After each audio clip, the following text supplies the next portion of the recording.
Bienvenidas a un nuevo episodio de Tenemos que hablar podcast. Yo soy Fernanda Castillo, coach de fitness y salud multidimensional, especialista en nutrición funcional y en formación en medicina cuántica y psicología. También soy fundadora del programa FWD Collective y llevo años acompañando a mujeres, posiblemente como tú, que han intentado absolutamente todo, todas las dietas, todos los suplementos, todas las rutinas, todos los especialistas y pareciera que siguen en el mismo lugar.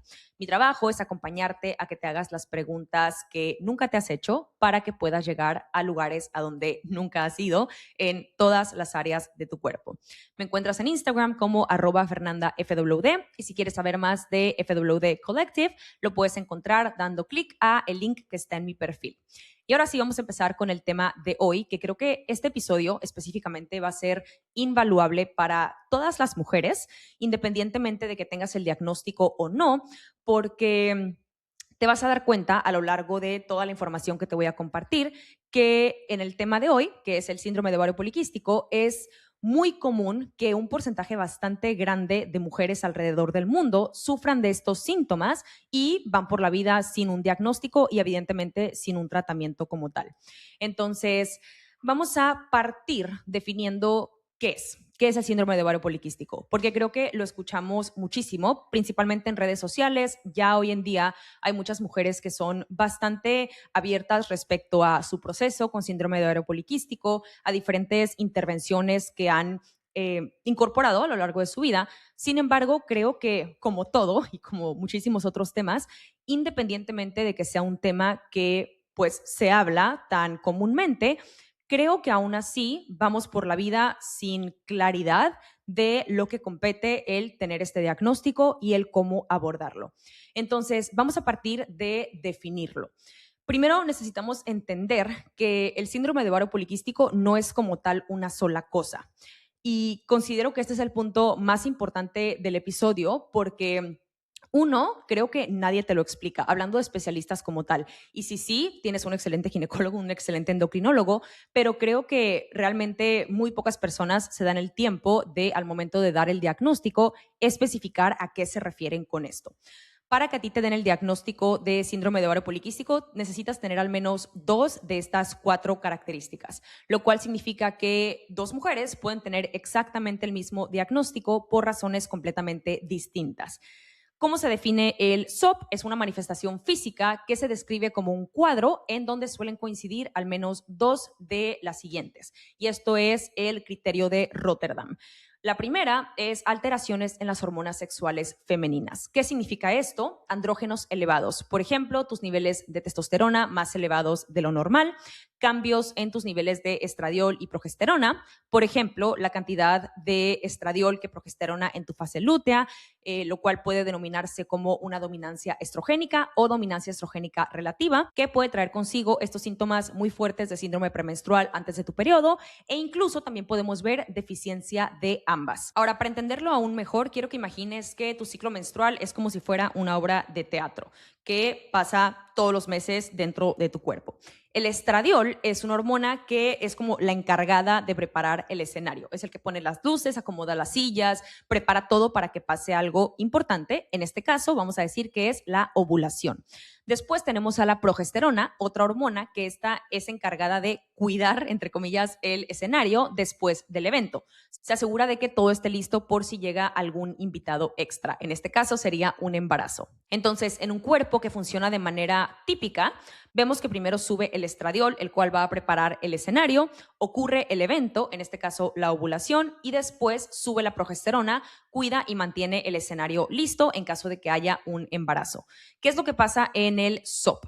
Que a veces no hay un evento claro como tal, es decir, no hay ovulación, entonces el estradiol no hace bien su pico para poder avisar, hola, es momento de hacer el evento, y la progesterona realmente casi no aparece porque solo viene cuando el evento, en este caso la ovulación, realmente sucedió. Entonces, dicho de forma muy simple, los niveles de estradiol y progesterona cambian porque la obra de teatro no se hace en el orden correcto o a veces ni siquiera se hace y las hormonas que deberían de subir y de bajar en distintos momentos dejan de seguir ese patrón. Entonces, esa es una de las primeras señales. Después tenemos irregularidades en el ciclo menstrual y en la ovulación, lo cual, como se vería, tu periodo es impredecible cada mes, puede tardar desde 28 hasta 65 días, mes a mes. Y esto especificando que estás en edad reproductiva. Evidentemente, si tú ya estás en la perimenopausia o en la menopausia, esto no aplicaría para ti. También vemos periodos anovulatorios. ¿Qué quiere decir esto? Que no hay ovulación. Muy similar al ejemplo que di anteriormente de la obra de teatro. ¿Y cómo podemos ver esto? Si no has escuchado el podcast de Domina tu ciclo menstrual, ahí me voy mucho más específica a cómo determinar si estás ovulando o si hay algún tipo de deficiencia o exceso de todas estas hormonas que acabo de mencionar. Entre esas señales podemos ver que no hay cambios de temperatura a lo largo del mes, no hay moco cervical, entre otras cosas. Punto número 3, dentro de ese cuadro vemos alteraciones metabólicas. ¿Cómo se puede ver esto? Resistencia a la insulina o síndrome metabólico. Tenemos dificultades para metabolizar los carbohidratos. ¿Cómo se puede ver esto? Con glucosa en ayunas alterada en tus análisis de laboratorio. Vemos energía inestable, crashes después de comer, antojos intensos, específicamente de dulce. Y también podemos ver perfil de lípidos alterados, lo que son el colesterol y tus triglicéridos. Y por último, vemos mayor tendencia a acumular grasa abdominal, vinculado en efecto a que tienes resistencia a la insulina. Y por último, otro de estos 4 marcadores, podemos ver quistes en los ovarios que sean visibles en estudios de imagen o en ultrasonido. Entonces, date cuenta cómo, por ejemplo, si 3 mujeres tienen el diagnóstico de SOP, no necesariamente significa que todas van a tener las mismas características. La primera puede tener quistes en los ovarios y resistencia a la insulina, la segunda puede tener ciclos anovulatorios y quistes en los ovarios, y la última puede tener resistencia a la insulina y exceso de andrógenos. Entonces, partimos desde ahí. Un ejemplo práctico que te puede ayudar mucho a entender esto es, si tienes quistes en los ovarios y resistencia a la insulina, técnicamente tendrías un diagnóstico de SOP. De la misma forma que si tienes ciclos irregulares y exceso de andrógenos, también te diagnosticarían SOP. Y recuerda que para el diagnóstico el criterio es tener al menos 2 de estas 4 mencionadas. Ahora, ¿qué podemos ver dentro de los síntomas de síndrome de ovario poliquístico? El SOP se describe como un conjunto de síntomas que se suelen agrupar dentro de 3 ejes. Tenemos el eje del ciclo y ovulación, tenemos el eje de los andrógenos y del metabolismo. No todas las mujeres tienen todos los síntomas, pero estos son los patrones más típicos. Los síntomas relacionados con el ciclo y la ovulación, de nuevo reitero, mujeres en edad reproductiva, podemos ver ciclos irregulares, ya sea muy largos, muy variables o ausencia de periodo por meses. Podemos ver ciclos anovulatorios, ciclos en donde no se libera un óvulo, no hay ovulación, y sangrados o muy abundantes o muy escasos. Ahora, síntomas relacionados con andrógenos elevados, podemos ver acné persistente, especialmente en cara, pecho, espalda, aumento de vello en zonas típicamente más masculinas, todo lo que es cara, pecho, abdomen, línea alba, caída de cabello, principalmente en la zona frontal de la cabeza, y prácticamente esos serían síntomas referentes a un exceso de andrógenos como la testosterona. A nivel metabólico, podemos ver aumento de grasa abdominal o patrón de obesidad, dificultad para perder peso a pesar de intentar hacer déficit calórico, entrenamiento de fuerza, entrenamiento cardiovascular, etc. Antojos intensos de carbohidratos o de azúcar, energía inestable, lo cual puede verse como estas subidas y bajadas fuertes a lo largo del día. Y en laboratorios podemos encontrar signos de resistencia a la insulina, síndrome metabólico y dislipidemia, que es un perfil de lípidos alterados. Hay otros síntomas que también son comunes, que son fatiga y sensación de baja energía, o sea, esta sensación de estoy exhausta. Cambios de humor, a veces ansiedad en el estado de ánimo, estrés elevado, sueño de mala calidad, síntomas digestivos, y esto es común cuando coexiste una disbiosis o inflamación de bajo grado. Habiendo dicho esto, aquí es en donde el episodio se empieza a poner más interesante porque en el 99% de los casos, bueno, no, me atrevería a decir en el 100% de los casos, cuando alguien viene conmigo y me dice que tiene un diagnóstico de síndrome de ovario poliquístico y le pregunto, ¿qué tipo de síndrome de ovario poliquístico? Nunca nadie me ha sabido dar una respuesta. Y creo que es muy relevante el poder determinar el subtipo o fenotipo de síndrome de ovario poliquístico porque a partir de ahí es que tú vas a poder tener las herramientas para abordarlo de manera mucho más precisa. ¿Y a qué me refiero con subtipos o fenotipos? El SOP no se puede ver como una sola cosa, reitero, es una manifestación que no nada más tiene como todas estas características en este como umbrella term, sino también tiene subtipos o fenotipos distintos según el motor principal del problema. Y de nuevo creo que entender cuál es el tuyo cambia completamente lo que tienes que hacer o lo que tienes que priorizar. El primer tipo es el SOP con eje principal en resistencia a la insulina. Este es de los patrones más comunes. Podemos ver también aquí andrógenos altos, resistencia a la insulina, síndrome metabólico, vemos grasa abdominal, dificultad para perder peso, antojos de carbohidratos, energía inestable. En los niveles de laboratorio podemos encontrar glucosa, insulina, A1C y triglicéridos alterados. Y el enfoque en este subtipo en específico sería principalmente estabilizar niveles de glucosa, enfocarnos en mejorar la composición corporal con alimentación, entrenamiento de fuerza, suplementación específica, sueño y manejo de estrés.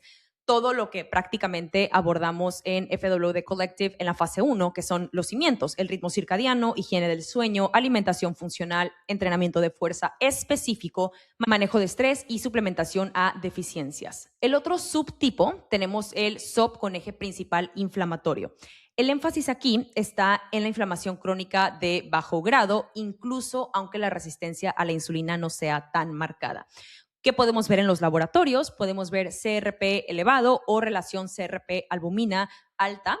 Podemos ver también síntomas de inflamación sistémica, todo lo que es dolor en articulaciones, fatiga, sentirte puffy o inflamada, mala recuperación. Por ejemplo, si eres alguien que en efecto eres activa, haces ejercicio, pero tal vez sientes que no te puedes recuperar al 100% de tus entrenamientos, independientemente de que no estés como tal sobreentrenando. El enfoque en este subtipo es priorizar intervenciones que ayuden a mitigar ese exceso de inflamación.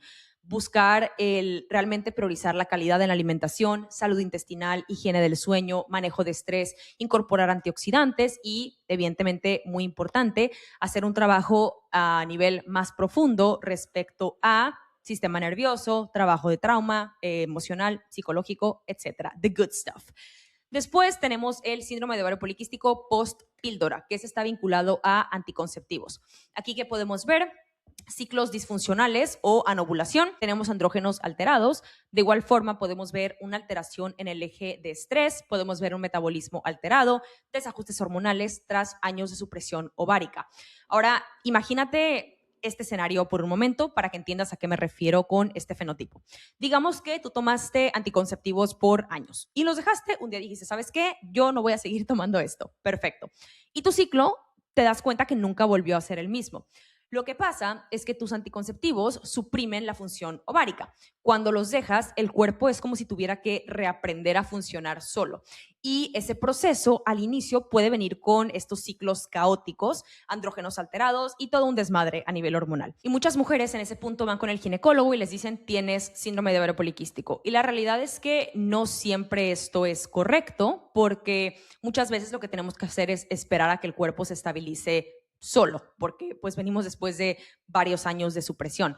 Y por esto, cuando alguien llega conmigo y me dice que tiene en mente dejar los anticonceptivos, hago énfasis en que una forma de minimizar todos los efectos secundarios que puede traer el quitar los anticonceptivos después de muchos años de usarlo, es que es importante que preparemos a tu cuerpo para que esté listo para dejarlos y no simplemente de un día para otro decir, bueno, llevo 10 años tomando anticonceptivos, con permiso, ya no me lo voy a tomar porque evidentemente la vas a pasar mal. Y la realidad es que no siempre es SOP, post-píldora, aunque se vea igual. Lo que puede pasar después de que dejas los anticonceptivos es una de estas dos cosas. La primera es que el cuerpo tarda simplemente en recuperar su función ovárica. De nuevo, estamos hablando de que hay mujeres que llevan 10, 15, posiblemente hasta 20 años con anticonceptivos. Entonces, por consecuencia, una vez que lo dejas, los ciclos pueden volverse caóticos por meses e incluso puede durar hasta un año. Y después se regulan solos. Y eso como tal, evidentemente, no es SOP. Es una recuperación normal y que muchos ginecólogos diagnostican de manera prematura como SOP porque ven los síntomas y pues no esperan a que el cuerpo se reestabilice. E incluso me ha pasado que hay casos en donde terminan retomando la píldora justamente por esas alteraciones, cuando posiblemente lo único que necesitábamos era darle tiempo a tu cuerpo. Y la segunda cosa que puede pasar es que la píldora estaba enmascarando un síndrome de ovario poliquístico que ya existía antes, y lo que hace el anticonceptivo es suprimir básicamente todo el eje hormonal.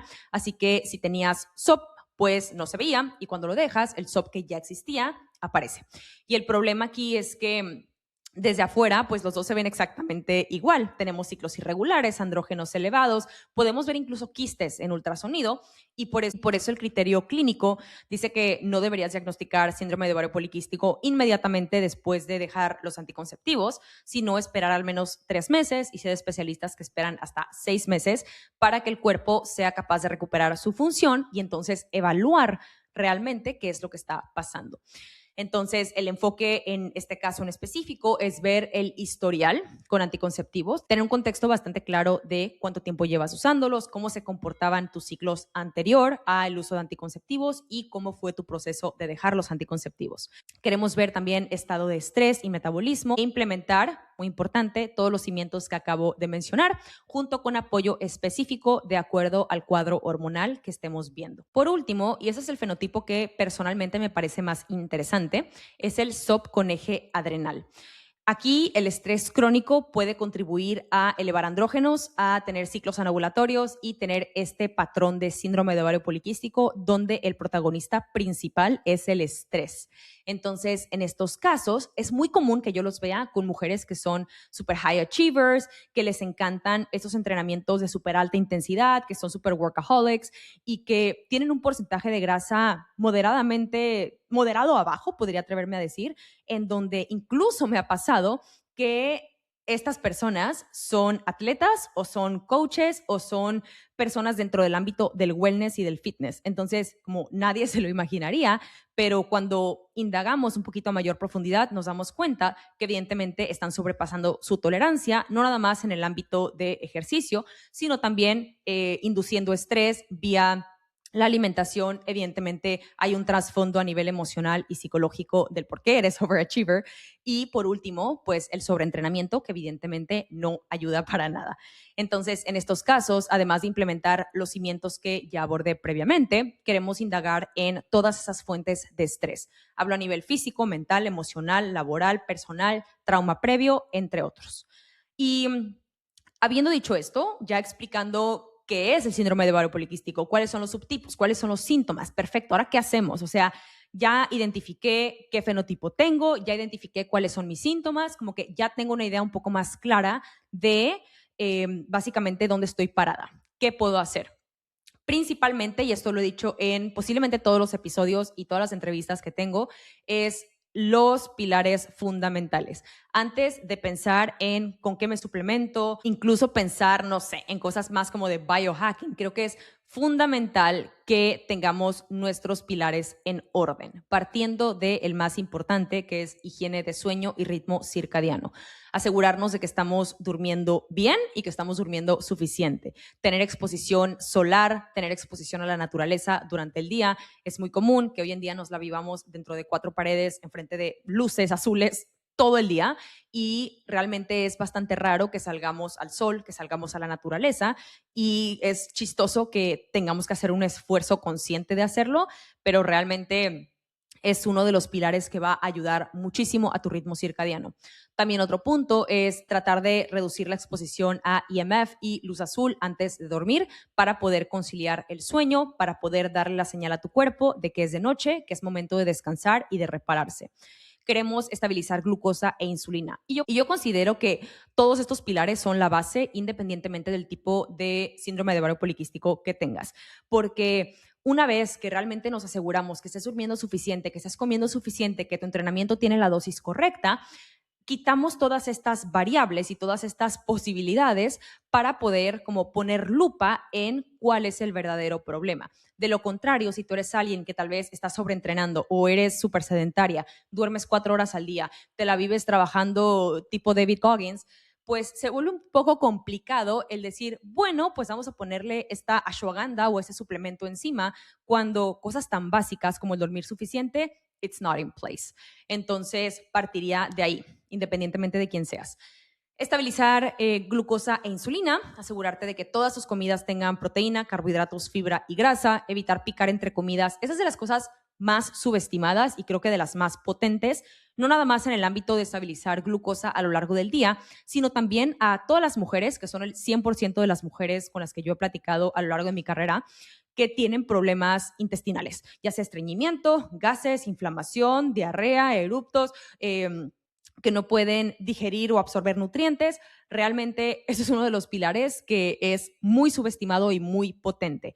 Y creemos que porque picamos cosas, entre comillas, saludables, no está tan mal. Pero si eres alguien que necesita estar picando, que una almendra, que 3 uvas, que un rice cake entre comidas, la pregunta aquí sería, ¿por qué? ¿Por qué tienes que estar picando entre comidas?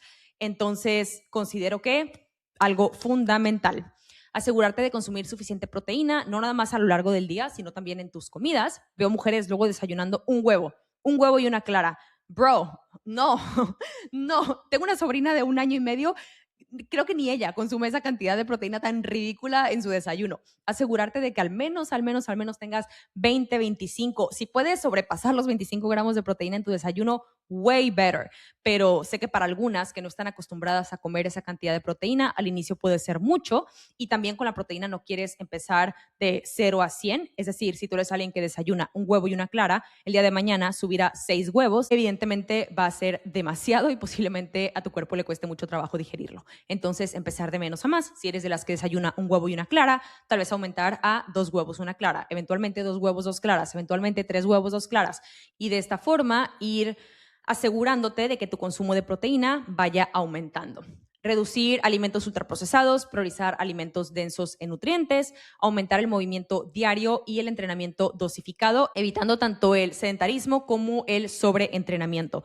Y cuando hablo de movimiento, muchas veces creen que nada más me refiero al entrenamiento como tal. Y hago mucho énfasis en separar las dos cosas porque, en efecto, hay mujeres que entrenan 2, 3, incluso 4 veces a la semana, 1 hora de pesas, pero que son mujeres que tal vez trabajan en un escritorio 12 horas al día.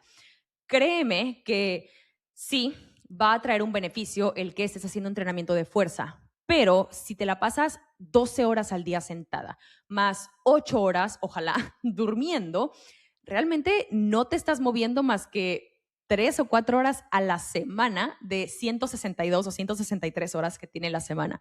Entonces, una forma muy sencilla de asegurarte de que estás moviéndote más es los pasos diarios. Y sé que mucha gente se sobrecomplica la vida, incluso se vuelve una fuente de estrés de, ay, mis 8,000, mis 10,000 pasos. Y la realidad es que uno no tendría por qué ser una fuente de estrés, o sea, no tendría por qué ser como esta tarea que nos pese tanto. Eh, Porque realmente no estamos diseñados para ser personas sedentarias. Entonces, sé que da flojera y sé que muchas veces quisieras tal cual tirarte en el sillón, tirarte en la cama y no mover ni un dedo. Pero la realidad es que tal vez si tú eres alguien que justo está ahorita entrenando 3, 4 días a la semana, pero te la vives sentada frente a un escritorio la mayoría de tu día, tal vez empezar a incorporar caminatas de 10 minutos, 15 minutos, eventualmente subirla a 30, tal vez 1 hora.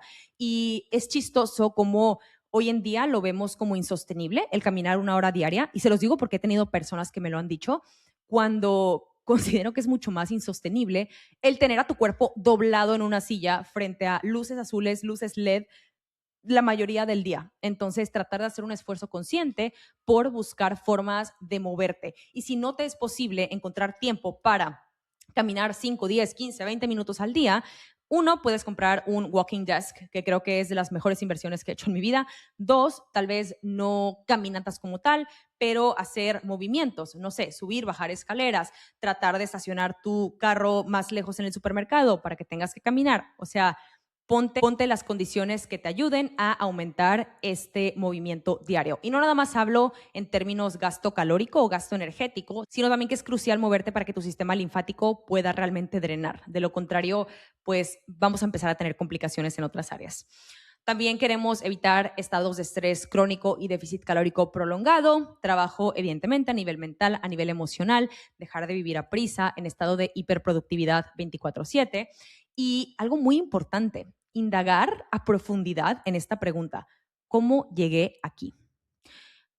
Al final voy a dar algunos prompts de ciertas preguntas que van a aunarse a justamente esta sección.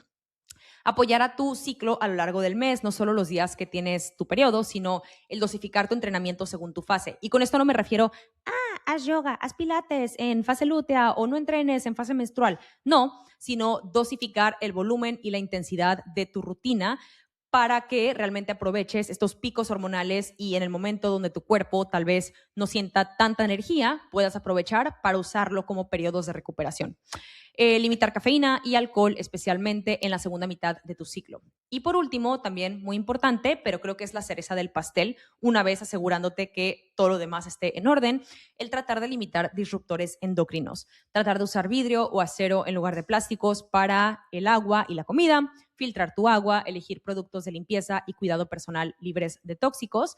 De hecho, tenemos una guía dentro de FWD Collective que la voy a poner aquí, se las voy a regalar. La voy a poner aquí respecto a distintos productos de limpieza. No recuerdo si hay como maquillaje skincare, pero posiblemente sí, de justamente productos no tóxicos, que muchos de ellos son bastante sencillos de encontrar. Y un punto importante respecto a principalmente los síntomas de síndrome de ovario poliquístico, que antes de sacar conclusiones es importante que observemos qué otras cosas pueden dar síntomas parecidos y qué contextos pueden confundirnos, porque hay ciertos síntomas que pueden solaparse con síntomas de SOP. Por ejemplo, si estamos viviendo en un estado de estrés crónico, esto nos va a llevar a tener el cortisol crónicamente elevado, fatiga, mala calidad de sueño, ansiedad, ciclos irregulares, cambios en tu peso y, punto importante, y esto lo aprendí de un doctor y me encantó, que dijo: todo exceso viene acompañado de una deficiencia. Entonces, como acabo de mencionar, cortisol crónicamente elevado, eventualmente eso nos va a llevar a una deficiencia de cortisol y eso tampoco se ve bonito, te lo juro. Después tenemos en tiroides, cuando tenemos ya sea deficiencias o excesos, podemos ver fatiga, aumento de peso, caída de cabello, piel seca, estreñimiento. Esto también puede alterar el ciclo, la ovulación e incluso favorecer dislipidemias, alteraciones en tu perfil de líquidos. Alteraciones en tu perfil de lípidos. Y por último, también cuando tenemos alteraciones en el metabolismo y glucosa, esto nos puede llevar a tener resistencia a la insulina, síndrome metabólico, también dislipidemias, y esto puede ser muy similar al fenotipo metabólico de SOP. Y también es muy frecuente que se mezclen disfunciones digestivas, disbiosis, inflamación de bajo grado, baja disponibilidad energética y o entrenamiento y el uso de anticonceptivos y otros medicamentos que alteran ciclo, andrógenos, lípidos, etc. Entonces, todo lo que acabo de mencionar puede producir tanto ciclos irregulares como fatiga, como cambios en el peso, como cambios en la piel y el cabello y acné, sin que el motor central sea síndrome de ovario poliquístico. Y te voy a decir algunos fun facts del síndrome de ovario poliquístico que te van a volar la cabeza. Se dice que del 10 al 13% de las mujeres a nivel global tienen síndrome de ovario poliquístico, pero el 70% de las mujeres afectadas no han sido diagnosticadas. Entonces, con más razón, si tú tienes amigas, familiares, hijas, te súper sugiero que les mandes este episodio para que ellas puedan hacer su research y si existe la posibilidad de que justamente ellas tengan SOP no diagnosticado, pues puedan ir con un especialista. También el ambiente en el que vivió tu mamá durante el embarazo, si estuvo en estrés crónico, en miedo, esto aumenta tus posibilidades de desarrollar resistencia a la insulina, SOP y un eje de estrés alterado. Por otro lado, del 28% al 76% de las mujeres con SOP tienen ansiedad y del 11% al 25% de las mujeres con SOP tienen depresión. O sea, esto también súper fuerte y creo que es muy importante difundir toda esta información para que realmente si alguien a tu alrededor, de tus amigas, de tu familia, tiene todos estos síntomas y no sabe por qué o realmente no ha tenido las herramientas para poder entender qué es lo que está pasando en su cuerpo, pues posiblemente el tener esta información haga una diferencia en su vida. Y antes de finalizar, mencioné que iba a dar distintos prompts que te ayudarían a adentrarte más en el lado emocional, psicosomático de el por qué tienes síndrome de ovario poliquístico y te invitaría a hacer las siguientes preguntas. ¿Para qué mi cuerpo necesita tener síndrome de ovario poliquístico? No por qué, muy importante, ¿para qué? ¿Cuál es la función que cumple? ¿Para qué mi cuerpo necesita que no ovule? ¿O para qué mi cuerpo está evitando que ovule? ¿Para qué mi cuerpo está evitando que pueda tener hijos? ¿Para qué mi cuerpo necesita producir más testosterona de lo normal? O sea, ¿para qué requeriría más testosterona de lo normal? Y créeme que cuando te haces estas preguntas y realmente te permites observar las respuestas que vengan sin juicio o sin negación, te vas a dar cuenta de que no es una falla técnica de tu cuerpo, realmente es de lo más eficiente que pudo hacer para poder sostener el estilo de vida que estás eligiendo. Y por último, ¿por qué mi cuerpo considera que estos mecanismos me ayudan a sobrevivir? Porque, reitero, no es que un día tu cuerpo despertó y dijo, hay que joderle la vida a ti, en este caso, sino que todo lo que estás experimentando, tanto en síntomas como en todas estas manifestaciones, tienen una función y son las mejores herramientas que tuvo tu cuerpo para ayudarte a sobrevivir y posiblemente a sostener una vida que no es del todo tuya.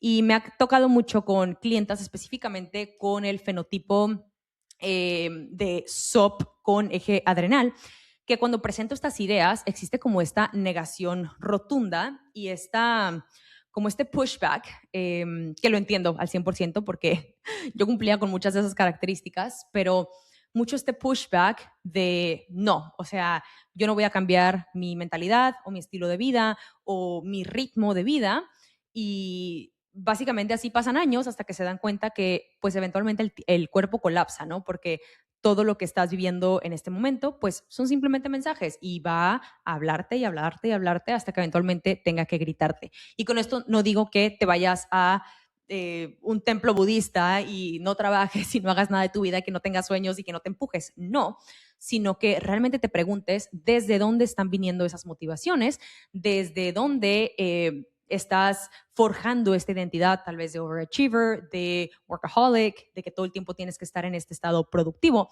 porque posiblemente si te haces esas preguntas, de nuevo, mejores preguntas, mejores respuestas, te vas a dar cuenta que si realmente fuera tu naturaleza, no crees que tu cuerpo vendría equipado con todas las herramientas para poder sostener esa identidad. Y la realidad es que está pasando todo lo contrario. Tu cuerpo está colapsando por lo que tu mente le está dictando. Entonces, creo que son preguntas que vale la pena hacerse y permitir escuchar las respuestas sin entrar en como juicio, miedo, negación y pensar que tienes que voltear tu vida patas para arriba de la noche a la mañana, porque no es así, sino que el primero hacerte consciente de cuál es el motor, cómo llegué aquí. Y si quieres indagar a mayor profundidad y quieres que te acompañe en el proceso, ya sabes dónde encontrarme. Puedes encontrar toda la información de FWD Collective en la descripción del podcast, en mi Instagram, en YouTube, si lo estás viendo en YouTube. Y espero que este episodio haya sido de muchísimo valor para ti. Asegúrate de compartirlo con alguien que creas que le va a ayudar y nos vemos en el siguiente episodio.